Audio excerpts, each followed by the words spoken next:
And this year's alumnus here did go to CBC, got her AA here, moved on, got her bachelor's from Central, got her master's from the University of Washington. And she started her career, had a diverse career, worked as a marketing consultant, an HR manager, ran a small business, no small feat itself, if you've ever been involved with small business activities. And then she migrated into what I would call someone who really became committed to educating our youth.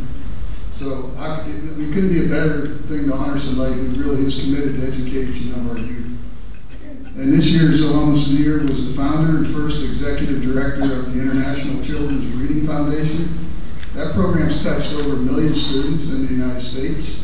It's also had worldwide reach in places as diverse as Haiti and Uganda and the Philippines and Canada and other countries around the world.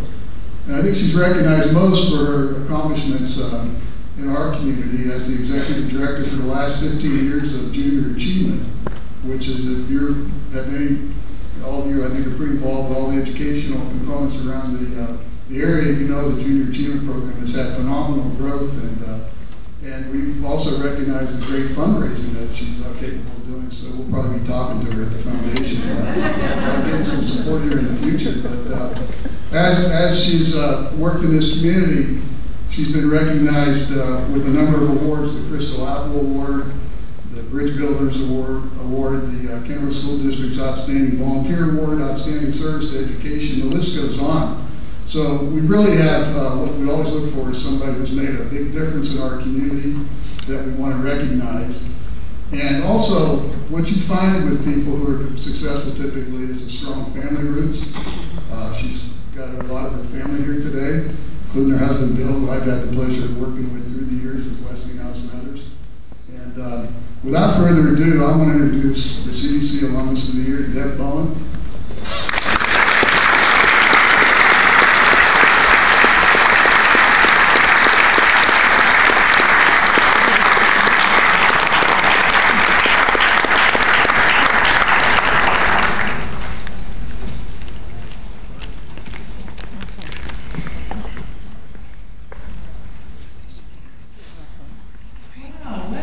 Lovely honor. I'm so pleased to be associated with CBC again after all these years. I do want to make one correction, Tom. That was a wonderful introduction, way more than I deserved. But I was the co-founder of the Reading Foundation. I love to take all the credit. That's a fabulous organization. But really, the vision that came for that came from Lynn Building, and then Nancy Kerr and Paul Rozier and Sandy Matheson and I all helped him to create that organization, and that was such an honor to do that. You know, I had to look at the transcript. It's been 37 years since I first came on this campus as a very young 17-year-old freshman, and I was really reluctant to be here. I totally had a game plan that did not involve any more education. I was ready to be done with school, and I was going to train horses. Meg and we've had horse adventures for years. I was going to train horses, I was going to marry a cowboy, and I was just going to live happily ever after, and there was really no telling me any different. At 17, I was totally convinced, and so my wise parents, they didn't try to take that dream away, because they knew that wasn't going to happen, but they did say, why don't you just hedge your bets just a little bit and take a class or two over at CBC. Go across the highway, just take a class. And so, you know, just to humor my mother, I came over here and I signed up for a class, and it was in the summer. I was just going to get it over with. Go right from school and just come over here and get that class and show her, you know, I really didn't need it, and I was going to train those horses. And I happened to sign up for English with Russ Byers. Many of you know Russ. I love Russ. He's just such an awesome guy. And he was a game changer for me. Only 100 people had already told me that education was the way to go. But I knew it wasn't. And for some reason, that man was able to convince me that there was so much more to life if I just would hang in there and finish up my education. And you know, it must have just been, I was at that pivotal moment, that just right time to hear that information, and he was just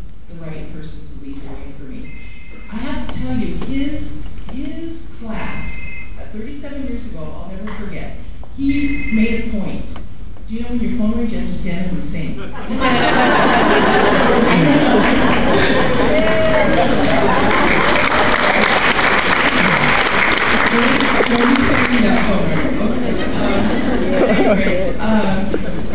He remembered our names. He held us to a higher standard. It wasn't just like another English class at high school. He held us to a higher standard, and he called us out if we didn't meet that standard. And for some reason, I liked that. I liked that. It felt right. And most of all, Mr. Myers just made us feel welcome here. He made us feel like we were important, like we mattered, and for some reason, it just clicked.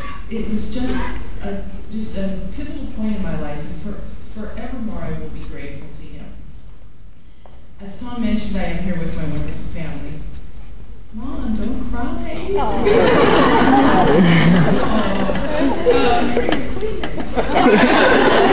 She didn't bring her purse.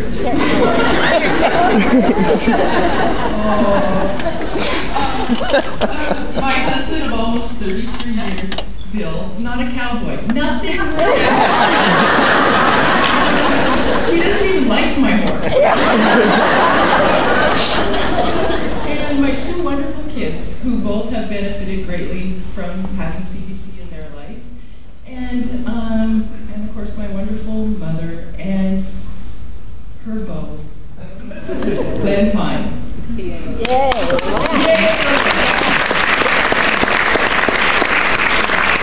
So many of you probably remember Len. He had just a long 30-year, very distinguished career here at CBC. He is in the Sports Hall of Fame, and he's in the Southeastern Washington Hall of Fame, and he's probably going to kill me because he's the most humble man. He would not want any of this notice. But I have to tell you, wherever we go with Len, former students come up. Some of them, Len, must be like in their 60s. But they run up to Len, and they have so much appreciation. They grab his hand. Hey, Mr. Pine. Hey, Coach. Great to see you. And it just makes me realize how many lives that you touched, Len, and so sincerely. It's just such a wonder what you've been able to do with all of your career.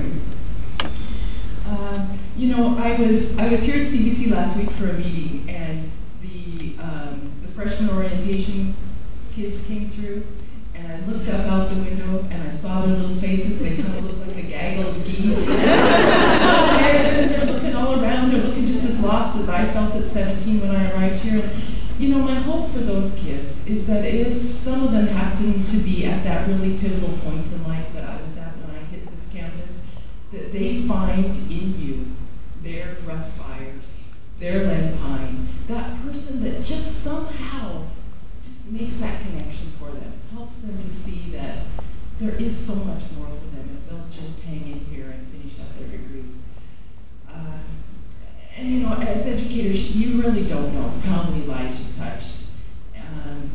It's just one of those things that you just kind of go on faith.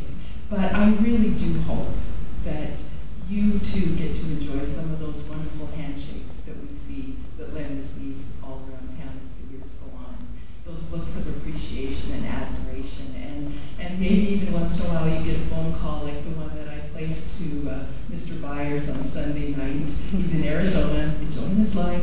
But I called him up and I said, you know what? 37 years ago, you changed my life. You were my game changer, and I just want you to know that, and I want you to know we'll be talking about you today at the staff meeting. You helped me to have a career that then went forward and touched many, many other lives. That's the magic of being an educator.